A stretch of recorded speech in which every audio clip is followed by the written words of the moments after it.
नमस्ते क्लास, सत श्री अकाल बच्चों। अज असी पढ़ांगे पाठ 14 मुड़ वसेबा जमात 8वीं। इस पाठ के विच मगरमच्छनी के जीवन के बारे में दसिया गया है। इस विच दसिया गया है कि मगरमच्छनी एक बार विच किन्ने अंडे दिंदी है तो मगरमच्छनी के अंडियां दे विचों बच्चे निकलने के लिए कितना टाइम लगता है तो उसके जीवन के बारे में दसिया गया है। सो बच्चों, मगरमच्छनी एक बार दे विच 30 तो 90 तक अंडे जिहड़ी है वो देंदी है तो जिहड़े मगरमच्छनी के जिहड़े बच्चे हुंदे है अंडियां दे विचों निकलण लई 60 तो लैके 90 दिनों तक का टाइम जिहड़ा वो लगांदे हन। ठीक है बच्चों, और इस पाठ दे विच असीं मगरमच्छनी के बारे में पूरी तरह दे नाल ਉਹਦੇ जीवन के बारे में पूरी तरह नाल पढ़ांगे। और एक मगरमच्छनी के जीवन दे मगरमच्छनी के नाल संबंधित एक मुहावरा भी हैगा, मगरमच्छ दे अथरू रोना, जिहदा मतलब होंदा कि बहुत ज़्यादा रोना। पर बच्चों ये मतलब एक मुहावरा ही बनया होया है, मगरमच्छ दे अखां दे विच कदी भी अथरू नहीं आते, ये एक सच्चाई है। सो बच्चों ये सन महत्वपूर्ण कुछ गल्लां। चलो असीं आओ इस पाठ नूं पढ़ीए। इस विच दस्सिया गया है कि एक घने जंगल के विचों एक नदी लंघदी सी। नदी के किनारे ते मगरमच्छां दा बसेरा सी। बसेरा मतलब मगरमच्छां ने अपना मगरमच्छां दा रहन सहन सी। उस बसेरे लागे एक बड़ा रुख नदी वाल झुकिया होया सी। एक बार उस नदी दे विच भयानक हड़ आ गया। उस वेले मगरमच्छनी चिक्कड़ विच लम्मी पई हुई सी। पानी दे तेज बहा सामने उसदे पैर उखड़ गए। बसेरे दे बाकी मगरमच्छां वांग वो भी रुड़ गई। लगातार रुड़दियां वो एक निक्के बड़े पत्थरां दे नाल वजदी रही ते बेहोश हो गई। जदों उसने होश आई तां एक डिगे होए रुख दे टहनियां विच अटकी पई सी। पानी उतर चुकिया सी। उसने घबरा के वेख्या, पानी दे वहाव नाल वो जंगल विच पहुँच गई। नदी उसदे नेड़े तेड़े किते भी नहीं सी। मगरमच्छनी नूं इहो जिहा कोई डर नहीं सी कि वह पानी तो बिना मर जाएगी। पानी दे नाल मगरमच्छां दा रिश्ता मच्छियां वांग नहीं है। बच्चों, मगरमच्छ पानी दे बाहर भी रह सकते हैं, पर मच्छियां जिहड़ियां हन वो पानी तो बिना जिउंदियां नहीं रह सकदियां हन। पानी तो बाहर आके वो मर जांदियां हन, पर मगरमच्छ जिउंदे रह सकते हैं। कहण नूं तां बेशक वो मगरमच्छ कहांदे हन, पर मच्छियां दे नाल उन्हां दी कोई सांझ नहीं। मगरमच्छां दा रहन सहन ते आदतां मच्छियां नालों बिल्कुल भी वखरियां हुंदियां हन। वो मच्छियां वांग पानी दे अंदर साह नहीं लैंदे। यह गल वक्री है कि वह पानी के अंदर बहुत ही देर तक साह रोक के रख सकते हैं। साह लैण लई उन्होंने पानी तो बाहर आना पैंदा है। मगरमच्छ बेशक पानी के जीव नहीं हैं, पर फिर भी उन्होंने पानी के लागे रहना पैंदा है। अपने शरीर का तापमान ठीक रखने लई उन्होंने कदे धुप्पे जाना पैंदा है तो कदे पानी या छां दे विच जाना पैंदा है। यह मगरमच्छां दा नित दा मतलब रोज़ का काम हुंदा है।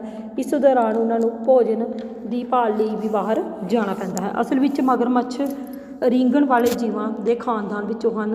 इन्हां दियां किरलियां दे नाल नेड़े दी रिश्तेदारी है, पर किरलियां दियां विशेषतावां मगरमच्छां नाल वखरियां हन। मगरमच्छ आकार दे विच बहुत वड्डे हो जाते हैं। मगरमच्छां दे वड्डे वडेरे तां 50-50 फुट तक लंबे भी हुंदे सन। यह लंबाई मगरमच्छां दी हूण दी लंबाई तो 2.5 गुणा ज़्यादा सी। मगरमच्छनी उत्थे पानी की भाल विच तुर पई। उन्होंने छेती ही पानी की भरी हुई छपड़ी मिल गई। अपने शरीर का तापमान ठीक करने लई वो पानी विच वड़ गई।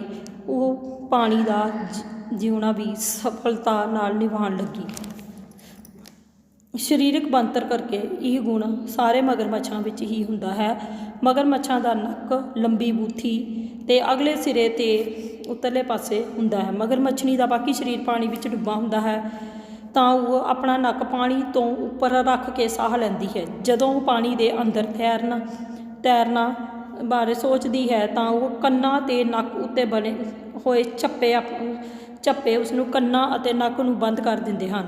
इस तरह झप्पे बंद होने करके वो कन्न अते नक विच पानी नहीं पैंदा। मगरमच्छनी अपनी अखां दे एक पारदर्शी छप्पर राही बंद अखां नाल पानी के अंदर भी वेख लैंदी है। उसकी जबान उत्ते एक विशेष परत सी। जदों कि पानी विचों मूँह खोलती सी तां उसकी जबान उत्ते बनी परत नूं फेफड़ियां विच जाण तों रोकदी सी। पानी ने पारदर्शी पलकां राहीं वेख लिया सी कि छपड़ी दे पानी विच ढिड भरन लई पूरा भोजन नहीं सी, पर गल तां मगरमच्छनी नूं कोई फिकर भी नहीं सी। जंगल दे विच शिकार करन दी कोई घाट नहीं सी। उसनूं जदों भी भुख लगदी वो अपने आले दुआले भोजन लभ लैंदी। ਉਹ ਬਾਕੀ ਮਗਰਮੱਛਾਂ ਨਾਲੋਂ ਵਿਛੜ ਕੇ ਬਹੁਤ ਉਦਾਸ ਹੋ ਗਈ ਸੀ। ਉਸ ਦਾ ਘਰ-ਬਾਰ ਉੱਜੜ ਚੁੱਕਿਆ ਸੀ ਅਤੇ ਬਿਲਕੁਲ ਇਕੱਲੀ ਰਹਿ ਗਈ ਸੀ। ਉਸਦਾ ਰੋਣ ਦਾ ਦਿਲ ਕੀਤਾ, ਪਰ ਉਹ ਰੋ ਨਹੀਂ ਸੀ ਸਕਦੀ। ਕੁਦਰਤ ਨੇ ਮਗਰਮੱਛਾਂ ਨੂੰ ਕੁਝ ਇਸ ਤਰ੍ਹਾਂ ਦਾ ਬਣਾਇਆ ਹੈ ਕਿ ਉਹਨਾਂ ਦੀਆਂ ਅੱਖਾਂ ਵਿੱਚ ਅੱਥਰੂ ਆ ਹੀ ਨਹੀਂ ਸਕਦੇ। ਲੋਕਾਂ ਨੇ ਤਾਂ ਐਵੇਂ ਹੀ ਉਹਨਾਂ ਦੀ ਜਾਤ ਵਾਲਿਆਂ 'ਤੇ ਮੁਹਾਵਰਾ ਜਿਵੇਂ ਮਗਰਮੱਛ ਦੇ ਹੰਝੂ ਵਹਾਉਣਾ ਅਤੇ ਅਖਾਣ ਬਣਾਏ ਹੋਏ ਹਨ। ਬੱਚਿਓ, ਮਗਰਮੱਛਾਂ ਦੀਆਂ ਅੱਖਾਂ ਵਿੱਚ ਕਦੇ ਵੀ ਅੱਥਰੂ ਨਹੀਂ ਆਉਂਦੇ। ਇਹ ਇੱਕ ਸੱਚਾਈ ਹੈ।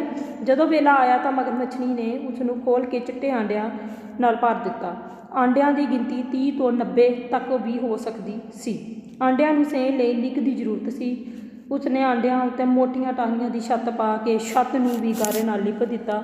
ਆਲ੍ਹਣੇ ਅੰਦਰ ਟਾਹਣੀਆਂ ਅਤੇ ਪੱਤਿਆਂ ਦੇ ਸੜਨ ਦੇ ਨਾਲ ਪੈਦਾ ਹੋਈ ਭੜਾਸ ਨੇ ਆਂਡਿਆਂ ਨੂੰ ਲੋੜੀਂਦੀ ਤਪਸ਼ ਦੇਣੀ ਸੀ। ਵੇਲੇ ਮਗਰਮੱਛਣੀ ਆਪ ਵੀ ਆਲ੍ਹਣੇ ਉੱਤੇ ਲੇਟੀ ਰਹਿੰਦੀ ਸੀ। ਅੰਡਿਆਂ ਵਿੱਚੋਂ ਬੱਚੇ ਨਿਕਲਣ ਵਿੱਚ 60 ਤੋਂ 90 ਦਿਨ ਲੱਗ ਜਾਂਦੇ ਹਨ। ਬੱਚੇ ਨਿਕਲਣ ਤੱਕ ਆਲ੍ਹਣੇ ਨੂੰ ਗਿੱਲਾ ਵੀ ਰੱਖਣਾ ਪੈਂਦਾ ਹੈ। ਆਉਣ ਵਾਲੇ ਜੀਅ ਬੰਦ ਆਲ੍ਹਣੇ ਨੂੰ ਗੂੜ੍ਹੇ ਹਨੇਰੇ ਵਿੱਚੋਂ ਆਂਡਿਆਂ ਦੇ ਰੂਪ ਵਿੱਚ ਪਏ ਸਨ। ਆਮ ਨਜ਼ਰੇ ਕੋਈ ਖਤਰੇ ਵਾਲੀ ਗੱਲ ਨਹੀਂ ਸੀ ਜਾਪਦੀ, ਪਰ ਮਗਰਮੱਛਣੀ ਨੂੰ ਸਾਰੇ ਖਤਰਿਆਂ ਦੀ ਜਾਣਕਾਰੀ ਸੀ। ਜੰਗਲੀ ਸੂਰ, ਗਿੱਦੜ, ਕਿਰਲੇ, ਚੀਲਾਂ, ਕਛੂਕੁੰਮੇ ਅਤੇ ਹੋਰ ਜੀਵ ਵੀ ਮਗਰਮੱਛਣੀ ਦੇ ਆਂਡਿਆਂ ਦੀ ਸੂਹ ਰੱਖਦੇ ਸਨ। ਜਦੋਂ ਵੀ ਉਹਨਾਂ ਦਾ ਦਾਅ ਲੱਗਦਾ ਤਾਂ ਉਹ ਆਲ੍ਹਣੇ ਦੀ ਛੱਤ ਤੋੜ ਕੇ ਆਂਡੇ ਖਾ ਜਾਂਦੇ। ਮਗਰਮੱਛਣੀ ਲਈ ਜ਼ਰੂਰੀ ਸੀ ਕਿ ਉਹ ਹਰ ਵੇਲੇ ਚੌਕਸ ਰਹੇ, ਚੁਕੰਨੀ ਰਹੇ। ਦਿਨ ਪੁੱਗਣ ਪਿੱਛੋਂ ਆਂਡਿਆਂ ਵਿੱਚੋਂ ਕਿੰਨੇ ਸਾਰੇ ਨਿੱਕੇ ਨਿੱਕੇ ਮਗਰਮੱਛਾਂ ਨੇ ਜਨਮ ਲੈਣਾ ਸੀ। ਇੰਨੇ ਜੀਆਂ ਦੇ ਰਹਿਣ ਲਈ ਛੱਪੜੀ ਨੂੰ ਹੋਰ ਖੁੱਲ੍ਹਾ ਕਰਨ ਦੀ ਲੋੜ ਸੀ। ਮਗਰਮੱਛਣੀ ਇਸ ਕੰਮ ਵਿੱਚ ਵੀ ਜੁਟ ਗਈ। ਉਸਨੇ ਆਪਣੇ ਮਜ਼ਬੂਤ ਜਵਾੜਿਆਂ ਦੇ ਨਾਲ ਛੱਪੜੀ ਦੇ ਦੁਆਲੇ ਝਾੜੀਆਂ ਬੂਟੇ ਸਾਫ਼ ਕੀਤੇ। ਮਿੱਟੀ ਅਤੇ ਚਿੱਕੜ ਦੇ ਨਾਲ ਅਤੇ ਪੈਰਾਂ ਅਤੇ ਪੂਛ ਦੀ ਸਹਾਇਤਾ ਦੇ ਨਾਲ ਕਿਨਾਰਿਆਂ ਤੋਂ ਪਰਾਂ ਰੁਕਣਾ ਸ਼ੁਰੂ ਕਰ ਦਿੱਤਾ।